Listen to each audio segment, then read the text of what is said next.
안녕하세요 여러분, 그냥 권용입니다. 사실 여행을 계획하면서 한 번은 이런 영상을 찍어보고 싶다라는 생각은 했었는데 한동안 화장할 일이 크게 없어서 계속 미루다가 오늘 마침 좀 화장을 할 기회가 생겨서 그래서 오늘 냅다 영상을 찍어버려야겠다라고 생각을 하고 카메라를 켜게 되었습니다. 지금 덕심이가 계속 울고 있어서 중간중간에 고양이 울음소리가 들릴 수도 있는데 저의 채널에는 저뿐만 아니라 영심이 덕심이도 한 주인공이기 때문에 양해 부탁드리도록 하겠습니다.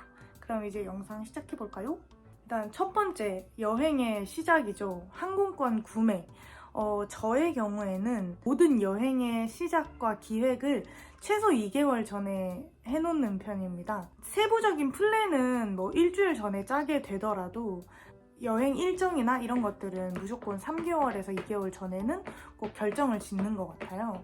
이번에도 제가 3월 20일부터 가는 여행 일정이었지만 여행의 모든 예약은 다 12월 말에 끝냈던 것 같아요. 이렇게 항공권의 경우에도 긴박하게 사는 것보다는 조금 더 여유를 가지고 구매를 하면 훨씬 저렴하겠죠. 그래서 저는 이번에 대구에서 오사카로 왔다 갔다 왕복을 24만 원 정도에 구매를 했던 것 같아요. 숙소의 경우에도 저는 항공권을 이미 예약을 했다는 건 제가 그 일정을 픽스를 했다는 거잖아요.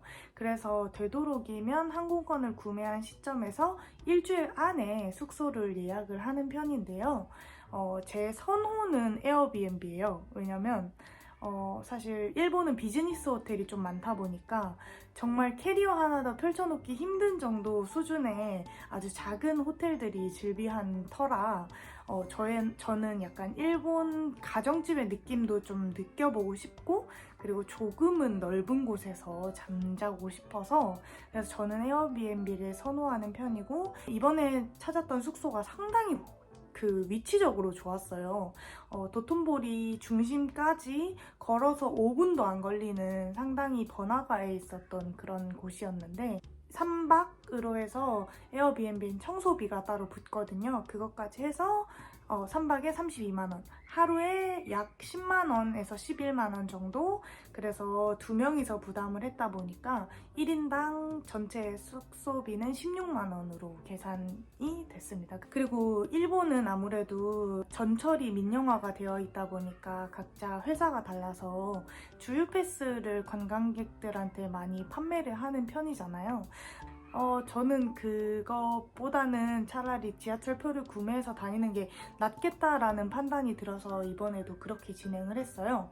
왔다 갔다 왕복을 첫날에는 도톤보리에만 있었고 둘째 날에 교토와 오스를 다녀오고 셋째 날에 유니버셜 스튜디오까지 다녀오는 것까지 해서 교통비는 이탈해서 3만 원이 안 들었던 것 같습니다. 사실 그 주유패스에 있는 관광지에 들어갈 수 있는 티켓 역할도 해주잖아요. 그런 곳들을 관광 가시는 분들이라면 저는 주유패스 구매하는 걸 추천드리는데 그렇지 않은 분들이라면 저는 한번 구글 맵스에 검색을 해서 나오는 그 비용이랑 계산을 해서 그냥 티켓을 구매해서 다니는 것과 주유패스를 구매해서 다니는 것을 한번 고민해 보시는 것도 좋을 것 같아요. 첫째 날에 소라니와 온천에 갔었던 것도 이제 티켓을 구매를 해서 갔었는데 클룩이라는 사이트에서 구매를 했고 저희가 원래는 그 오후권이 있었어요, 분명히. 근데 제가 구매를 할 때 미리 다 해놓으려고 하는데 3월권이 안 열리더라고요. 그래서 뭘까 하다가 이제 3월 되자마자 예매를 했는데 오후권이 없어지고 싹 다 그냥 성인권, 뭐 어린이 이런 식으로밖에 안 나눠져 있더라고요. 그래서 저희는 온천은 한 사람당 한 2만 얼마 정도에 구매를 했고 그래서 생각보다 나쁘지 않은 금액이었고 안에서 이제 뭐 기모노도 한번 입어볼 수 있고 그랬다 보니까 그래서 저는 한 3시간 정도 있는 걸로 생각하시고 들어가는 거에 한 2만 원 정도가 아깝지 않으시면 그러면 한번 도전해 보시는 것도 괜찮을 것 같아요. 또 저의 경우에는 이렇게 타투가 있지 않습니까? 그래서 그 들어갈 때 다행히도 절대 안 된다 하는 온천도 있는데 여기는 관광객이 워낙 많아서 그런지 여기를 이렇게 가리는 스티커를 팔더라고요. 그래서 그 스티커 5장 이내로 문신이 타투가 다 가려지면 들어갈 수 있게 해주시더라고요. 그래서 저는 일단 여기에 하나 붙이고 여기에 하나 붙여서 2개를 붙이고 들어갔는데 제가 그 사이즈가 좀 애매하게 되어 있어요. 그래서 눈물을 머금고 440엔, 한 장에 4,400원, 총 8,800원을 팔에 붙이고 들어가서 조금 속상 아쉬웠습니다. 제 타투고 그 나라의 문화니까 어쩔 수 없이 인정해야 되는 부분이지만 개인적으로는 아쉬워서, 그래서 타투가 좀 커서 한 요 정도 되는 스티커 5장으로 나는 절대 이 전체를 가릴 수 없다 하시는 분은 그냥 온천은 가볍게 포기하시면 될 것 같습니다. 그리고 제일 많이 물어보셨던 게 유니버셜이었는데 일단 저희는 이번에 유니버셜에 가서 놀이기구 5개 타고 왔고요. 닌텐도 월드까지 다녀왔습니다. 근데 저희는 아무런 확약권이나 닌텐도 월드에 들어갈 수 있는 티켓이나 익스프레스 티켓을 구매를 하지 않았어요. 그럼에도 불구하고 놀이기구를 5개나 타고 닌텐도 월드까지 다녀왔다는 건 정말 대단한 건데요. 일단 저희가 대신에 아침에 오픈런을 했어요. 남바역에서 7시 40분쯤에 지하철을 타서 저희가 유니버셜에 내렸을 때가 한 8시 7분 그 정도였는데요. 제 전 영상을 보시면 아시겠지만 사람이 너무 많은 거예요. 근데 더 신기한 건 제가 나중에 알았는데 저희가 갔던 시기가 일본 학생들은 방학이었더라고요. 어쩐지 한국인이 많이 없고 일본 친구들이 너무 당연한 거지만 일본이라서 아무튼 일본인이 너무 많았어요. 그래서 서양인 분들이 오히려 한국인보다 더 많았었고, 그래서 정말 바글바글한 그 인원들이랑 같이 줄을 서서 들어갔는데 저희가 닌텐도 월드에 들어갈 수 있었던 일단 첫 번째, 들어가시기 전에 꼭 해두셔야 되는 게 있는데 어플을 깔아야 됩니다. 유니버셜 스튜디오 재팬이라는 어플이고 그 어플에 내가 산 티켓을 미리 등록을 해둘 수가 있어요. 이게 왜 중요하냐? 일단 들어갈 때 QR은 저희가 프린트해간 그 티켓으로 찍어야 되거든요. 그 QR을 찍고 들어가자마자 제 티켓을 등록해 놓은 이 어플을 켜서 재빠르게 닌텐도 월드의 정리권을 제가 얻어내야 돼요. 그래서 이 정리권에 들어가면은 그 닌텐도 월드를 클릭할 수 있거든요. 그걸 클릭해서 가장 빠른 시간으로 하면은 가능한 시간대가 떠요. 저희는 심지어 오픈런을 해서 들어갔음에도 불구하고 제가 5시 20분으로 등록했고 친구는 5시 30분으로 등록을 했어요. 저희는 닌텐도 월드에 5시 20분에서 30분쯤에 들어갈 수 있는 사람들이 된 거죠. 이 티켓도 오픈런을 하지 않으면 사실 다 사라져버려요. 그냥 사람들이 다 그렇게 등록을 해 저희처럼 할 테니까. 그래서 저희는 오픈런을 꼭 추천드려요.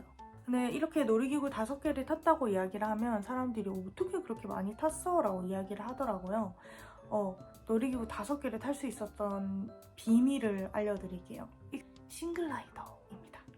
싱글라이더가 뭐냐면 일단 놀이기구를 타다 보면은 사람이 한두 명 자리가 비는 경우가 있잖아요. 그 일행들이 없는 그 비어있는 자리를 채워주는, 그렇게 탑승하는 사람들을 싱글라이더라고 해요. 그래서 저희 같은 경우는 일단 아는 친구가 꿀팁으로 알려줘서 그렇게 했던 건데, 생각해보니까 놀이기구 타면서 친구랑 이야기를 할 것도 아니고 무조건 옆에 앉아야 된다는 그런 전제가 없다면 싱글라이더로 탑승을 하시는 게 훨씬 빠를 거예요. 왜냐면 저랑 친구도 둘이서 들어가서 웬만하면 근처에 탑승을 하거나 아니면은 똑같은 놀이기구를 양쪽에서 탑승을 시키는 경우가 있는데 제가 이쪽 타면 친구가 이쪽 타고, 그래서 그냥 그 기프트숍에서 만나고 이런 식으로 진행을 해서 크게 어려움은 없었던 것 같아요. 그래서 저는 놀이기구를 꼭 우리는 같이 타야 되고 우리는 같이 앉아야 되고 라는 게 없으시다면 싱글라이더로 가시는 걸 완전 추천드립니다. 그래서 제가 싱글라이더로 들어갔을 때 제일 대기를 안 했었던 거는 10분. 그냥 쑥쑥쑥쑥 들어가더라고요. 그래서 10분 만에 탑승을 한 게 하나가 있고, 제일 오래 기다렸던 건 90분 정도를 기다렸는데, 기본 줄로 탑승을 하게 되면 150분 기다려야 되는 거였어요. 그리고 이거는 제가 사소하게 드릴 수 있는 꿀팁인데요. 일단 그 구글 번역이 핸드폰 카메라를 통해서도 번역할 수 있는 거 아시죠? 완전 정확하거나 하진 않는데 손글씨임에도 불구하고 그것도 번역이 되더라고요. 사실 한국인들이 가는 음식점들이나 그 도시가 너무 뻔해요. 저도 이번에 오스를 선택했던 이유와 그 완전 로컬 담배 냄새를 좀 맡고 오긴 했지만 로컬 초밥집을 가게 됐던 결정적인 이유는 뭔가 너무 뻔하게 가지 않는 곳들을 한번 경험해보고 싶다. 한국 그 메뉴판이 버젓이 있어서 한국인이 그냥 이거 이렇게 시킬 수 있는 곳이 아니라 내가 그래도 좀 고민해보고 이거 히토츠데 뭐 후토츠데 이런 식으로 해서 조금이라도 일본말을 해볼 수 있는 그런 곳에 가보고 싶다라는 생각으로 갔기 때문에 한번 여행을 해보실 때 너무 사람들이 가는 곳 위주가 아닌 진짜 일본인들이 가보는 맛집에 가보시는 거를 추천드려요. 자, 이렇게 저희 일본 여행 팁은 이렇게 마무리를 할 건데요. 사실 제가 4월 18일자부터는 몽골로 떠납니다. 푸른 초원과 자연을 탁 트인 그런 자연을 보고 싶은 그런 욕망이 있어서 한번 도전을 해보려고 합니다. 그래서 그때 몽골 갔다 와서 몽골에 있었던 것들도 한번 열심히 찍어서 이렇게 오사카 추천 영상처럼 만들어 보도록 하겠습니다. 오늘 영상 재밌게 봐주셨나요? 영상 봐주셔서 진심으로 감사드리고요. 혹시나 오사카 여행에 관련된 질문하실 게 있으시면 댓글로 남겨주셔도 되시고, 그럼 오늘 영상은 여기서 마치도록 하겠습니다. 모두 즐거운 하루 되세요. 안녕.